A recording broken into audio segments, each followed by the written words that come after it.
আজ বৃহস্পতিবার, কাল শুক্রবার। দক্ষিণবঙ্গে বৃষ্টি কিছুটা কম। আর বৃষ্টি কম হওয়ার অর্থ বাতাসে থাকা 97 থেকে 100% জলীয় বাষ্পের দাপটে সারাদিন চূড়ান্ত অস্বস্তিকর ঘরমাক্ত পরিস্থিতি। কিন্তু কাল শুক্রবার সন্ধে বা রাতের পর থেকে হাওয়া বদল। শনি, রবি, সোম দক্ষিণবঙ্গের জেলায় জেলায় ভারী থেকে অতি ভারী বৃষ্টির সতর্কতা। উপকূলবর্তী জেলা, সেখানে অতি ভারী বা প্রবল বর্ষণের পূর্বাভাস। কলকাতা সহ গাঙ্গেয় দক্ষিণবঙ্গের জেলা, সেখানে মাঝারি থেকে ভারী বৃষ্টির পূর্বাভাস। সব থেকে বেশি বৃষ্টি হবে রবিবার, কারণ বঙ্গোপসাগরে ইতিমধ্যেই আগামীকাল ঠিক সকালে যে নিম্নচাপ তৈরি হতে চলেছে তা 5 তারিখ রবিবার আসবে স্থলভাগের একেবারে কাছাকাছি।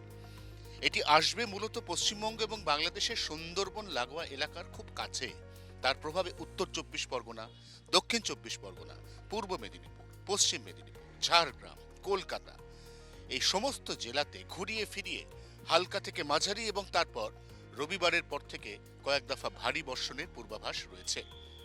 উত্তরবঙ্গের ক্ষেত্রে এই মুহূর্তে অনেকটা স্বস্তি। উত্তরবঙ্গে আজ থেকে লক্ষণীয়ভাবে কমবে বৃষ্টিপাতের পরিমাণ। আজও উত্তরবঙ্গের উপরের দিকে দু একটি জেলাতে বৃষ্টির হলুদ সতর্কতা আছে। হলুদ সতর্কতার অর্থ হালকা থেকে মাঝারি বৃষ্টি।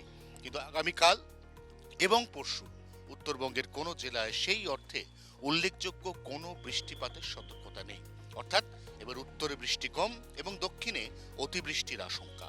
24 ঘন্টার জন্য। ক্যামেরায় নবীনের সঙ্গে অয়ন, কলকাতা।